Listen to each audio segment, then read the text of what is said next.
Bueno, recordáis, si me permitís recordar al pastor, tenía tropocientas traducciones, aunque era fiel a una, no pasa nada. y lo que pasa con la palabra de Dios, ¿no? Que a veces la vamos memorizando y algunas veces hasta nos molesta que haya una traducción que no se ajuste a lo que tenemos en la mente. Pero algunas veces también es verdad que la palabra de Dios, cuando se habla en un lenguaje más coloquial, sobre todo a las personas que no somos tan diestras en la palabra, tan entrenadas, pues a veces nos da una panorámica mejor y podemos entenderlo. El caso es que la palabra de Dios, como ya se ha dicho, es una revelación, por tanto, está claro que ha sido dada para ser entendida, así que todas las versiones son buenas, el caso es que podamos entenderlas. Bueno, vamos al texto que tenemos en esta mañana y los primeros versículos es el contexto de lo que hoy vamos a hablar. Dice, no os angustiéis, creed en Dios y creed también en mí. En la casa de mi Padre hay muchos lugares donde vivir. Ya veis que esta no es la Reina Valera, ¿eh? Si no fuera así, no os habría dicho que voy a preparar un lugar. Y después de ir y prepararos un lugar, vendré otra vez para llevaros conmigo para que vosotros también estéis donde yo voy a estar. Bueno, ya sabéis el camino que lleva a donde yo voy. Tomás dijo a Jesús, Señor, no sabemos a dónde vas. ¿Cómo vamos a saber el camino? Jesús le contestó, yo soy el camino, la verdad y la vida. Solamente por mí se puede llegar al Padre. Si me conocéis, también conoceréis a mi Padre, y desde ahora ya le conocéis y le estáis viendo. Felipe le dijo entonces, Señor, déjanos ver al Padre y con eso nos basta. Jesús contestó a Felipe, ¿tanto tiempo hace que estoy con vosotros y todavía no me conoces? El que me ve a mí, ve al Padre.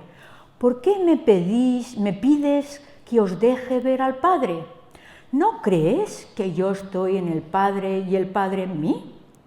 Las cosas que yo os digo, no las digo por mi propia cuenta. El Padre que vive en mí es el que hace su obra. Creedme que yo estoy en el Padre y el Padre en mí. Si no, creed al menos por las propias obras. Así que en esta mañana nuestro texto está en Juan, ¿verdad? Y el título de la predicación se llama El camino, la verdad y la vida. La primera imagen que tenemos aquí es verdad o mentira, ¿verdad? Estamos en una serie de predicaciones en cuanto a los caminos, ¿verdad? Que cada ser humano tendrá que elegir, y hemos visto ya pues el Salmo 1, hemos visto ya el de la puerta estrecha. Jesús dijo, yo soy la puerta, entren, nos invita a entrar por ella. Así que podríamos decir que, no sé vosotros, pero muchos de nosotros odiamos las mentiras. Sin embargo, hay engaños y falsos maestros o maestros equivocados que argumentan cosas que pueden sonar correctas, pero la Biblia nos dice que estemos entrenados y que no nos dejemos engañar. La cultura también nos da argumentos que pueden sonar pues ciertos o convincentes, ¿verdad? Pero algunas veces no es. Recordamos aquello que hay caminos que al hombre le parecen verdaderos, pero que al final su destino es camino de muerte, ¿verdad? Entonces, en esta mañana vamos a estar hablando de escoger el camino. No sé si a vosotros os pasa, pero el pastor y Laura viajábamos en verano, siempre hacíamos una súper escapada, y si podíamos a algún país no conocido, ¿verdad? Cercano, pero no conocido. Y entonces, pues la pregunta es, ¿alguno de vosotros se ha puesto en un coche y ha decidido un camino que no es el correcto? Una vez en Francia estuvimos ahí que nos perdimos y vimos ahí animales sueltos y todo por no seguir una indicación. Algunas veces nos pasa eso, ¿no? Algunas veces también, si vamos en ruta, lo que hacemos es preguntamos a una persona, por favor, indíqueme para ir a coger la autopista que va a tal lugar, ¿verdad? Y la persona te dice, primero coge la segunda, cruce, después coge la tercera, luego plaza una plaza, luego cruza, coge la cuarta, coge la quinta, y cuando ya nos ha dado todas las indicaciones, ya ve la cara que ponemos, que ya no nos acordamos ni de la primera indicación. Y entonces, si hemos topado con una persona que es amable, nos dice, no te preocupes, yo voy delante y te saco la autopista. Bien, ¿verdad? Todos buscamos cuando vamos de viaje a alguien así, alguien que no solamente indique, sino que nos lleve. Y eso es lo que en esta mañana vamos a ver en el texto. Hemos visto que el contexto, ¿verdad?, es un contexto de despedida, ¿verdad? Tenía que ser duro para los discípulos que habían estado con el Señor Jesús, que les estaba diciendo que se iba a ir, ¿verdad? Y les decía claramente que les iba a preparar, ¿qué? Un lugar para la casa del Padre, ¿verdad? Y claramente Él había dicho, si eso no fuera verdad, lo que os estoy diciendo, os lo hubiera dicho. Así que convencidos estamos en que el Señor ha preparado un lugar. Sin embargo, aquí vemos a un apóstol, ¿verdad?, Tomás, que dice, como aquel que no se ha enterado, no sé si no se ha enterado porque está compungido, porque el Señor Jesús le dice que tiene que marchar, o simplemente porque está confundido, no se está enterando de lo que el Señor Jesús está diciéndole. Y le dice, Señor, no sabemos a dónde vas, así que, ¿cómo podemos conocer el camino? ¿Verdad? Y aquí tenemos la imagen, ¿verdad?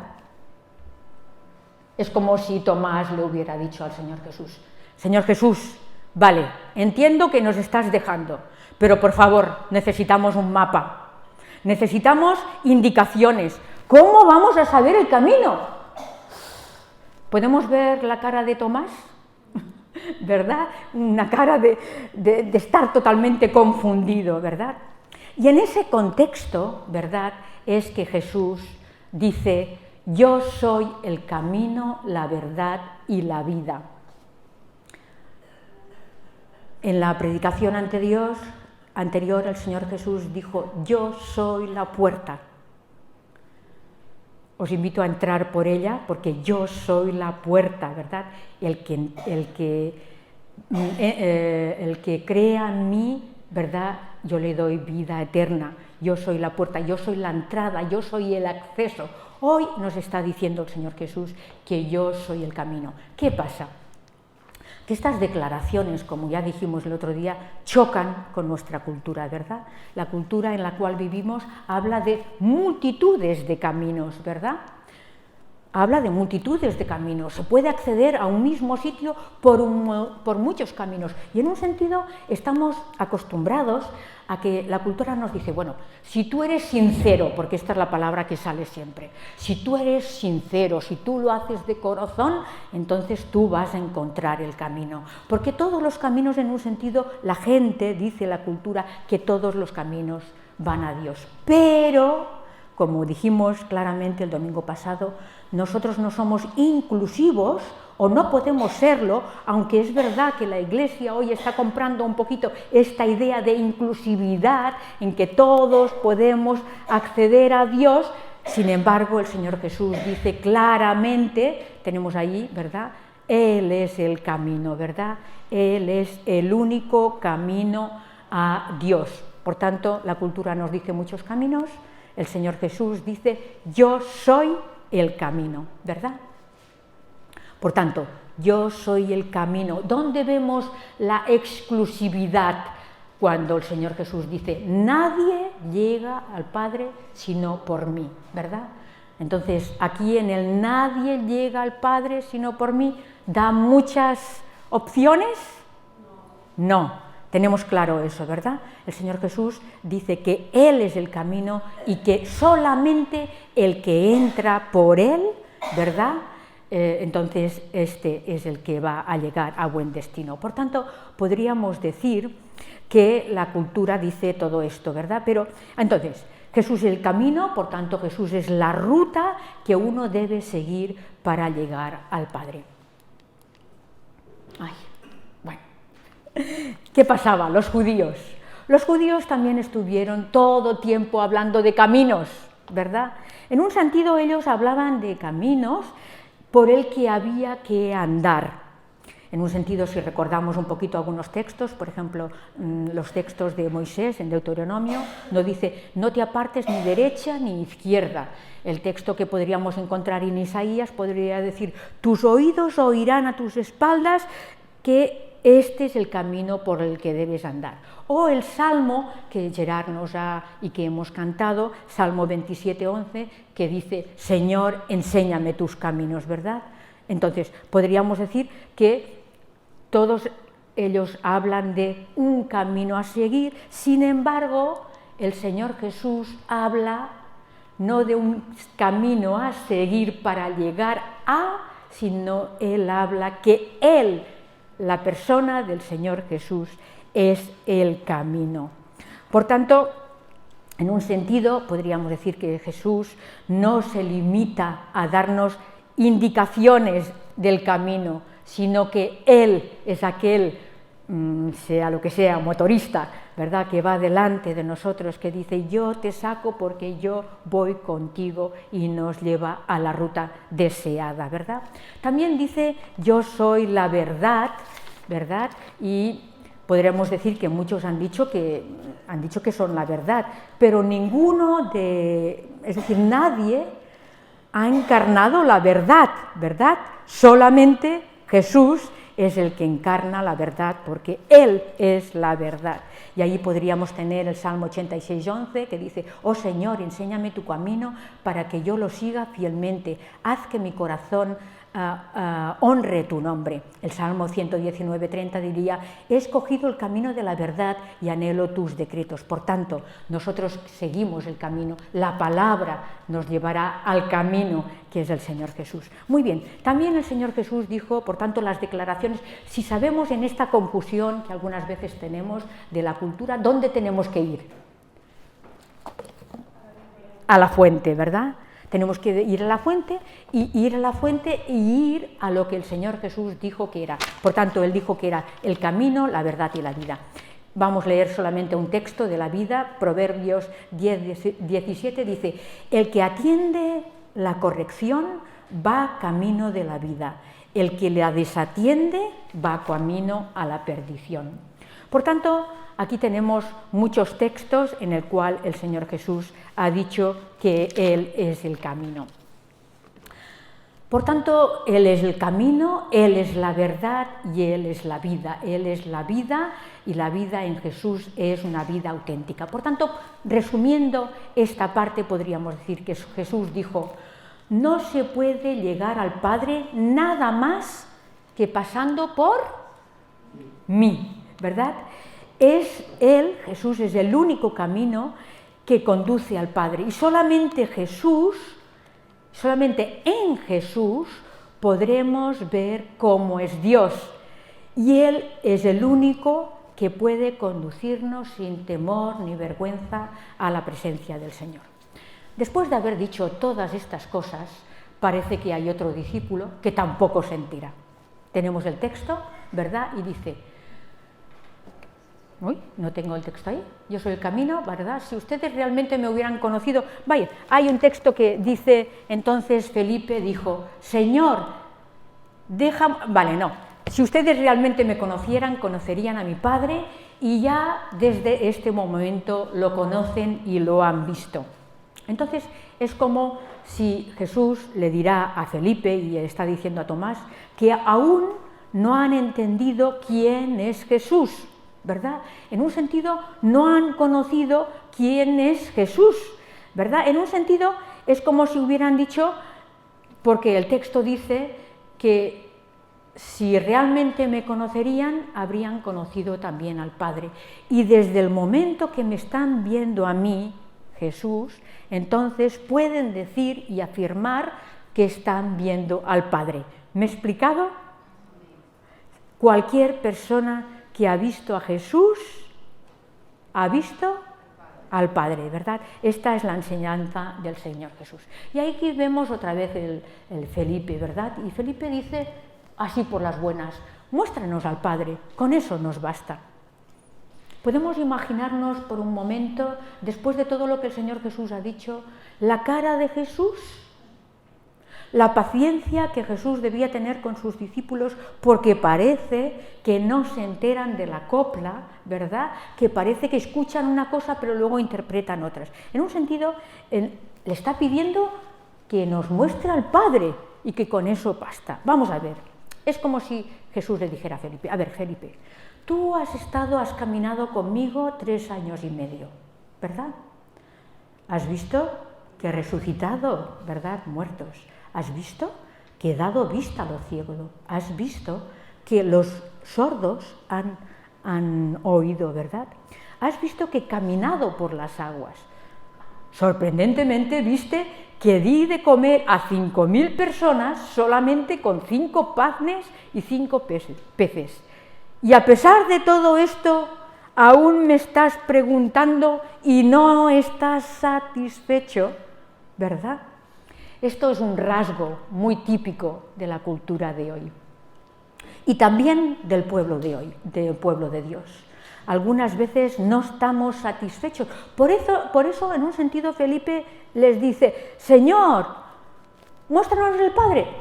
Es como decir, Señor, por favor, hazlo solamente una vez, que lo podamos ver con nuestros ojos humanos. Solamente una vez, por favor.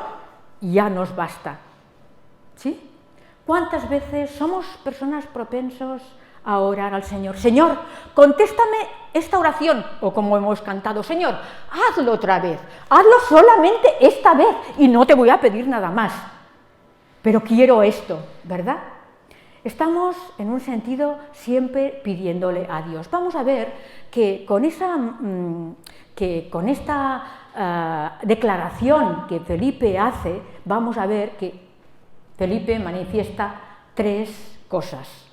La primera, por tanto el Señor le tiene que decir, tanto tiempo todavía y no me conoces. ¿Qué manifiesta esta declaración? Lo primero que manifiesta es que la fe de Felipe es una fe débil. ¿Qué pasa con la fe débil? Señor, me tienes que dar un milagro. Señor, me tienes que dar una señal. Señor, me tienes que dar.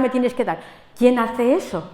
En un sentido, los niños, ¿verdad? Los niños siempre reclaman, ¿verdad?, que les confirmemos el camino. Por tanto, Felipe está demostrando que tiene una fe débil, ¿verdad? En un sentido, podríamos decir, una fe débil, y ahora vamos a ver que se ha quedado, es decir, no ha entendido nada. El Señor Jesús, en un sentido, le reprocha, ¿verdad?, por no haber adquirido un conocimiento más claro de quién era Jesús, después de tanto tiempo de andar con él. 3 años y medio, Felipe, y de verdad que no veo en ti un progreso, no hay progreso absoluto en el conocimiento. ¿Cómo me pides que muestre al Padre, verdad? En un sentido, el Señor Jesús nos está diciendo que que nuestro conocimiento de Dios tiene que ser proporcional al tiempo en que caminamos con Él, ¿verdad? A un niño hay que decirle las cosas, hay que entrenarle, porque hay que alimentarlo, es un bebé espiritual. Pero en un sentido, como nos diría el texto en Hebreos, que os lo voy a leer, ¿verdad? Algunas veces, algunos de nosotros decimos, yo llevo tantos años en la fe, ¿verdad? Pero algunas veces no conocemos lo más básico, como le pasaba a Felipe. En Hebreos 5, os leo el texto, dice, tenemos mucho que decir sobre este asunto, pero es difícil de explicar porque sois lentos para entender. Seguro que el Señor Jesús vio en estos discípulos y seguro que ve en algunos de nosotras y de nosotros una cierta torpeza, ¿verdad? Dice, al cabo de tanto tiempo deberíais ser ya maestros, en cambio necesitáis que se os expliquen de nuevo las cosas más sencillas de las enseñanzas de Dios. Habéis vuelto a ser tan débiles que en vez de comida sólida tenéis que estar tomando leche. y los que se alimentan de leche son como niños de pecho, incapaces de juzgar rectamente. La comida sólida es para los adultos, para los que ya saben juzgar porque están acostumbrados a distinguir entre el bien y el mal. Por tanto, la pregunta en esta mañana es, es muy importante ahí, estamos adquiriendo este conocimiento tan importante de quién es Jesús. ¿Acaso el Señor Jesús nos tendrá que decir a nosotros, es que no te enteras, Dolors? Es que parece que no estás, ¿verdad? Seguro que en algún momento me lo ha tenido que decir. Por tanto, podríamos decir de estos discípulos, Tomás, es muy bueno que expresemos nuestras dudas. El Señor no le reprime, no le da una reprimenda seria, sino en un sentido es una reprimenda cariñosa, como queriendo decir, venga, va, hay que conseguir saber con quién estáis, ¿verdad? Muy bien. Entonces, y también, ¿qué pasa? Que si tenemos un desconocimiento de quién es Dios, por esa razón pedimos mal, como dice Santiago, pedimos solamente por el placer. Señor, muéstrame al que nadie ha visto, al que es invisible, ¿verdad? Al que se le negó a Moisés. Pero nosotros con atrevimiento, con una cierta soberbia, ¿verdad?, le exigimos a Dios que haga más y que nos muestre más, ¿verdad? Así que ahora vamos a pasar un momentito a otro texto paralelo que se encuentra y que tendréis que leer en casa, que es Colosenses 2. Y en Colosenses 2 veremos que hay otra clase de... Por tanto, el Señor Jesús, ahí lo he dejado a mitad. Entonces Jesús contesta, pero Felipe, tanto tiempo llevo ya entre ustedes y todavía no me conoces. El que me ha visto a mí, ha visto al Padre. ¿Cómo puedes decirme muéstrame al Padre? ¿Acaso no crees, es la pregunta, que yo estoy en el Padre y que el Padre está en mí? Las palabras que yo les comunico no las hablo como cosa mía, sino que es el Padre que está en mí quien realiza sus obras. Créanme cuando digo que yo estoy en el Padre y que el Padre está en mí. Por tanto, en un sentido, Felipe, ¿qué te pasa? ¿Qué crees que he estado haciendo desde el momento en que nací? Ahora llegará Navidad y decimos que es el Dios encarnado, esta palabra. ¿Qué crees, Felipe? Estás hablando con este Dios encarnado, estás hablando con la imagen visible de Dios, del Dios invisible. Si me has visto, a mí has visto al Padre. Si tú me miras a los ojos, estás viendo a los ojos del Padre. Por tanto, este diríamos que es el tema central de la predicación en esta mañana, ¿verdad? En un sentido, el Señor Jesús que está diciendo, ahora vamos a verlo en el texto paralelo, por tanto no os lo digo. Vamos al texto y ahí tenemos otra clase de engaño que tiene la sociedad. La sociedad o las iglesias, ¿verdad? Somos bombardeados fuera por la cultura, pero también somos bombardeados por falsos maestros, personas que nos quieren quitar de seguir el camino. Dice, esto os lo digo para que nadie os engañe con palabras seductoras, nos dice Colosenses 2. Y Colosenses 8 dice, tened cuidado y no os dejéis llevar por quienes os quieren engañar con teorías y falsos argumentos, pues ellos no se basan en Cristo, sino en las tradiciones de los hombres y en los poderes que dominan este mundo. Por tanto, el Señor Jesús nos alerta de que no solamente tenemos que conocer la palabra para no ser desviados del camino, tenemos que conocer lo que el Señor Jesús dice para que no solamente la cultura, sino también estos falsos profetas nos vayan a desviar del camino correcto. Muy bien, entonces, en un sentido, los textos que tenemos en esta mañana, por favor, os rogaría que lo leyerais en casa, el Colosenses 2, desde el versículo 6 hasta el versículo 23, y hoy en esta mañana solamente vamos a saltar en algunos de ellos. Por eso, de la manera, dice el Señor Jesús, por tanto, si tú has entrado por la puerta que es el Jesucristo, si tú estás en el camino que es Jesucristo, ¿qué dice la palabra? De la manera que recibisteis a Jesús como Señor, ahora vivan en Él. ¿Qué hay que hacer? Recordamos el árbol, ¿verdad? Arraigados, dice, y edificados en Él, confirmados en la fe, como les enseñó, y llenos de gratitud. Esto es lo que nosotros tenemos que saber, ¿verdad? Tenemos que hacer. Muy bien. A ver, tengo el texto aquí, permitirme un momentito. Por tanto, no nos dejemos, nos dice, llevar de filosofías huecas y engañosas, sino que nos arraiguemos y nos edifiquemos en Él, ¿verdad? En Jesús. Muy bien. Entonces, Colosenses 2:7 nos dice, muy bien, es el texto que acabamos de leer.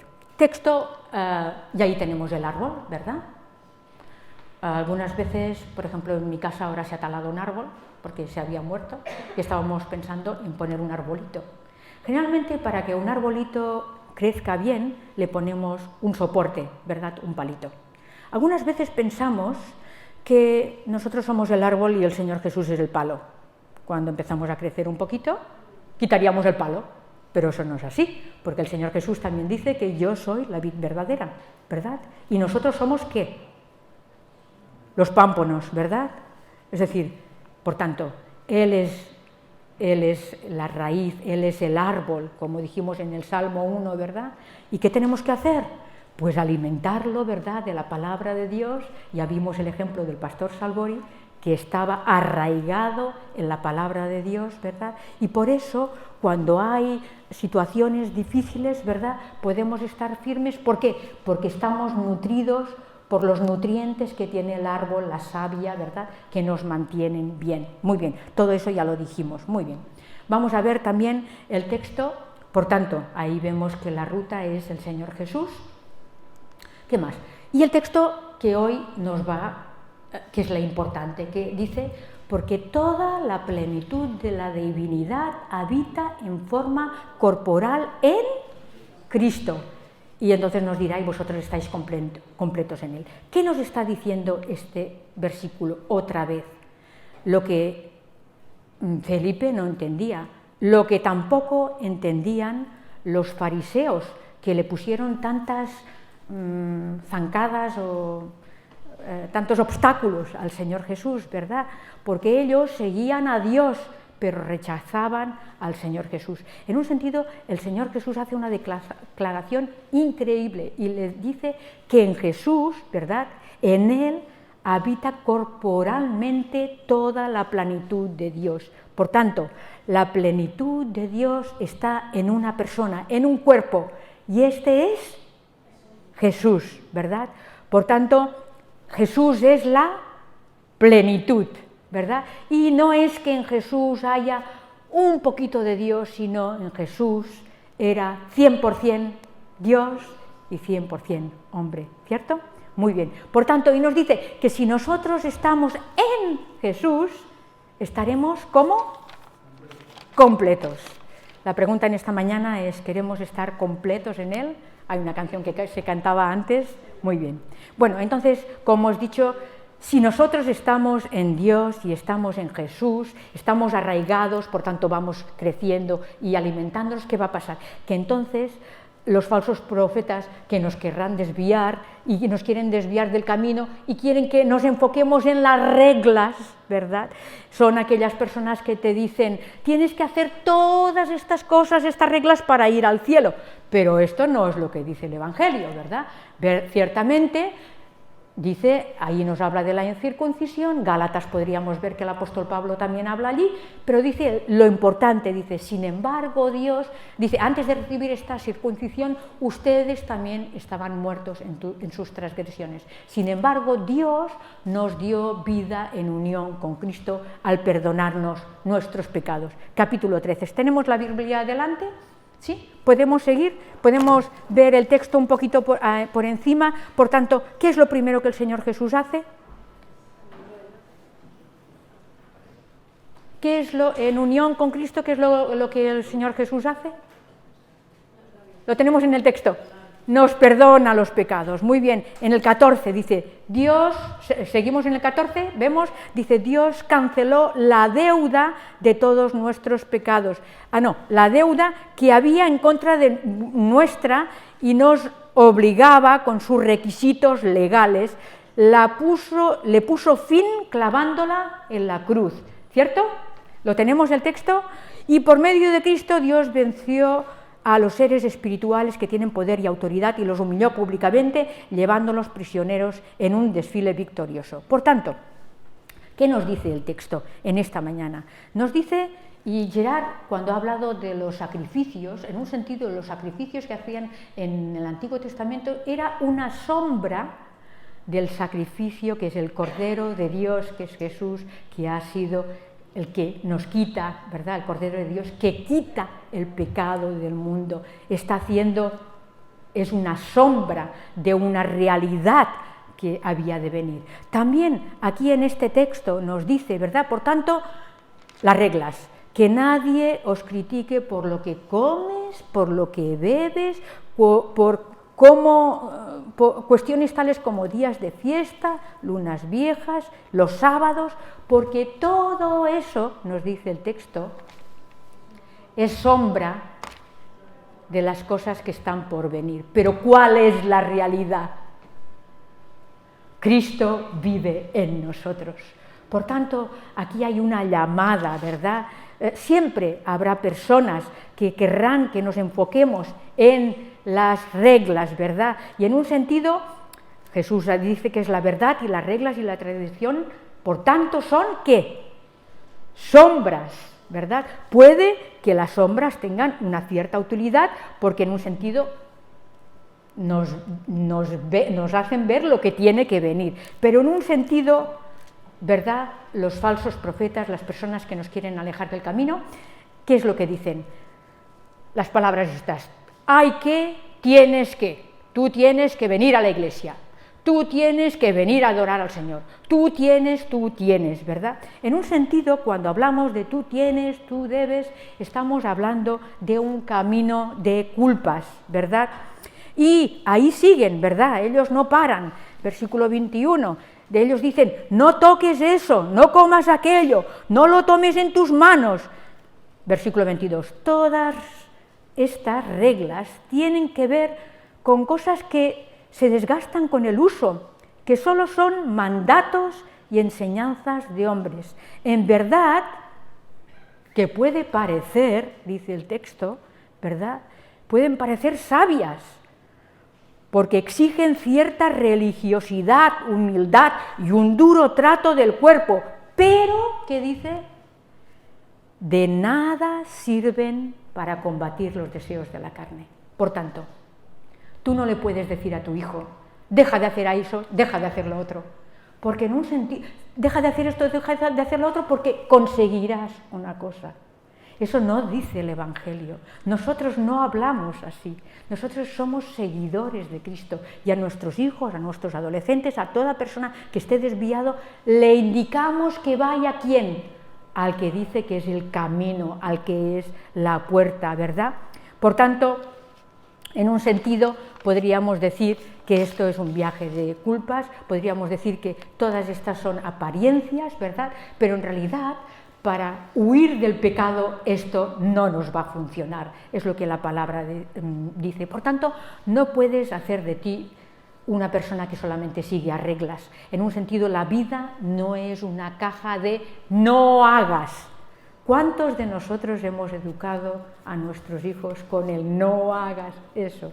¿Verdad? Algunas veces, hasta explícitamente, hablamos de Dios y del castigo de Dios. No hagas eso porque Dios te va a castigar, ¿verdad? Eso es lo que hemos estado sumergidos en esa cultura. Eso no beneficia. Dios no nos está dando derecho a utilizar su nombre para, en un sentido, condenar estas conductas. Dios nos quiere llevar primero a Cristo y en Cristo, ¿verdad? Entonces tendremos el poder. Por tanto, es verdad que todos nosotros hemos dejado muchas cosas por seguir a Jesús, ¿cierto?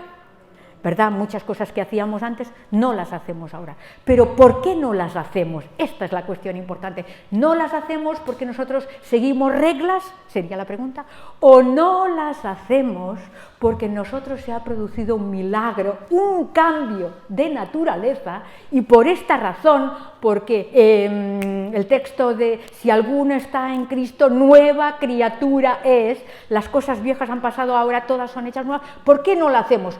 Porque en nosotros está la naturaleza de Cristo. Cristo vive en ti, ¿verdad? Y lo controla todo. Por tanto, ahí está. Por tanto, estamos en Jesús, estamos en el camino, en el que es el camino, estamos en un sentido arraigados en Jesús, y si tenemos a Jesús, tenemos a...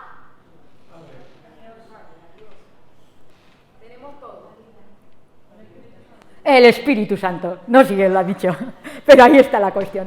El texto dice que el que no tiene el Espíritu, el tal no es de él. El Espíritu es el Señor Jesús, ha dicho al principio, os voy a dejar, pero os voy a enviar un consolador, alguien que es Dios mismo. El Padre es Dios, el Hijo es Dios, el Espíritu Santo es Dios, somos una sola persona, difícil de entender, pero somos una unidad. Somos Dios y somos una unidad en tres personas, ¿verdad? Y entonces os voy a dejar el Espíritu Santo. Ahora estamos en la época del Espíritu Santo que vive en nosotros. Y Él es el que nos va a capacitar, ¿verdad? Y nos va a ayudar a dejar el pecado y a vivir una vida correcta que alabe a Dios y que honre a Dios, ¿sí? Este es el punto. Por tanto, no a las reglas. Por tanto, Jesús no es una sombra. Jesús es la realidad, ¿verdad?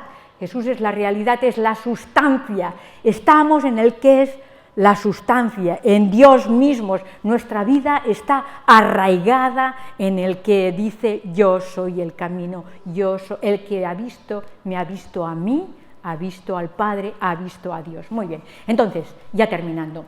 Por tanto, si somos una iglesia que dirigimos a la gente solamente a reglas, solamente haremos un camino a un viaje de culpas. Sin embargo, si seguimos a Jesús, si nuestro hablar es hablar de Jesús, haremos un camino de gracia, ¿verdad? Porque es Dios el que nos ha perdonado, Dios el que ha pagado la deuda, Dios el que vive en nosotros, Dios el que ha enviado el Espíritu Santo, Dios el que está preocupado en que nosotros lleguemos a buen puerto seguros. ¿Por qué? Porque Él es el que promete y Él le ha dado la palabra y estamos firmes, no en nosotros, sino en Él, ¿verdad? Muy bien. Por tanto, la pregunta en esta mañana es, asegúrate que tu vida va en la dirección correcta.